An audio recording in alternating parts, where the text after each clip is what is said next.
Dad was getting really up in years, and he couldn't walk too good.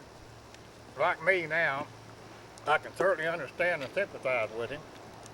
Lived over there off of Bear Creek, him and my mother, and Ed and I went down there. It was around Christmas time.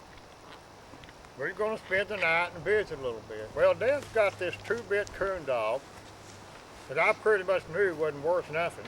But he said, son, he said, would you go coon hunting with me tonight? He said, we just walked across this field over here, said, around top of the creek over there. I said, I got a good dog. Said, she'll hit a coon. I said, yeah, last thing I can do for my dad, see, as old as he is, go coon hunting with him one more time. I hadn't been coon hunting with him probably 10 years. I said, yeah, we'll go.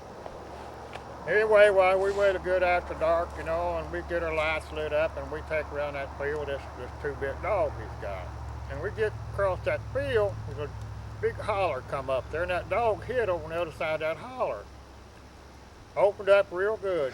Run about 100 yards and sat down and started barking trees. And I said, you got a possum dog, Dad? He said, no, I don't think so. I'll bet you that's a coon. I can see the doubt in his mind already, see. Yeah. So we go across that little holler and climb up on the side of the hill over there where there's treed.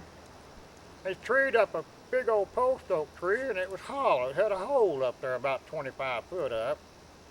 Dad said, there'll be a coon in that hole, son. Said, you climb up there. You shine a light down in there. I'll bet you there's a coon in there. I said, well, all right. It had pretty good limbs on it. And I climbed up there and took the light. Shined down in there, and sure enough, down there about 3 or 4 foot, there's a coon laying in there. And I said, well, there's one in there. Let me hand you the pistol. Said, no, well, let me hand you the axe, and you chop a hole in down there about even with it, and said, you can get it out of there. And I said, all right. So he handed me up the little hatchet that we carried, and I chopped a big old hole right just about where I thought the coon was. Sure enough, it was just laying right there. Dad said, how big is it? And I said, it's a big one. He said, take this pistol up there and shoot it before you pull it out. So I took the pistol and I shot it and I drug it out. And they didn't have much of a fight with it, you know, after I'd shot it. Anyway, they got through and I said, there's another one in there, Dad. He said, you gotta be kidding me. I said, yeah. I shot it, throwed it out. And they fought it around pretty good and got it killed. I said, there's another one. Oh, you gotta be kidding. I throwed the third one out there. And while they were trying to get rid of it, I looked in there and there's a big one. I'm talking about a big one. 4 coons. Then I said, Dad, the big one's still in there.